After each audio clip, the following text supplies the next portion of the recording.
let me just say the mood is okay. We've been training well. Like the coach was saying, we have made a profile of their players. We know they have good quality individuals.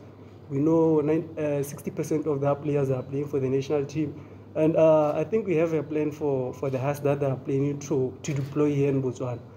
You were asking about the CAF Champions League, that it will be our second time, and also the question that you mentioned that they haven't lost any game.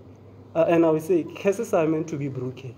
If they haven't lost any game, maybe the game tomorrow, it will be the first loss, because we didn't come this far to only come this far.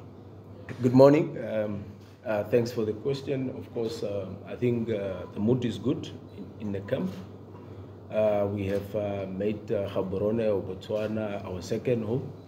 We have been here the previous year for pre-season, and we were here a few weeks ago. And of course, we know what is at stake. We haven't played Galaxy, as he said.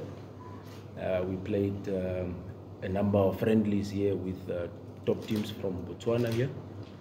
And I think the preparations have been good, and we are ready to fight the giant Jwaneng Galaxy, because of course, as you said, they've beaten Pirates. Of course, we will give them the respect that they deserve, but we do not fear them. We are here to compete against them and to make sure that we get the result.